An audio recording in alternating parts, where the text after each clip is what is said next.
आपको बताया कि गुरु कौन है। गुरु भगवान हो सकता है, दूसरा गुरु हो ही नहीं सकता।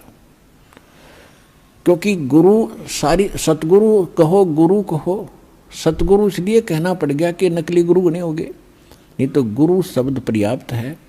गुरु माने रास्ता दिखाने वाला, सच्चा रास्ता दिखाने वाला। लेकिन झूठे गुरु हो गए इसलिए सतगुरु की आवश्यकता पड़ेगी।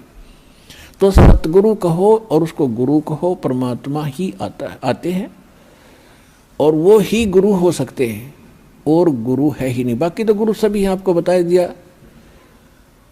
किसी ने बाल काटने सिखा दिया, उसका गुरु हो गया। ये छोटी मोटी अध्यापक शिक्षा को अक्षर ज्ञान करा दिया, उसका वो गुरु हो गया। ये गुरु अलग है। अध्यात्म मार्ग के गुरु का सत्संग में रोल होता है।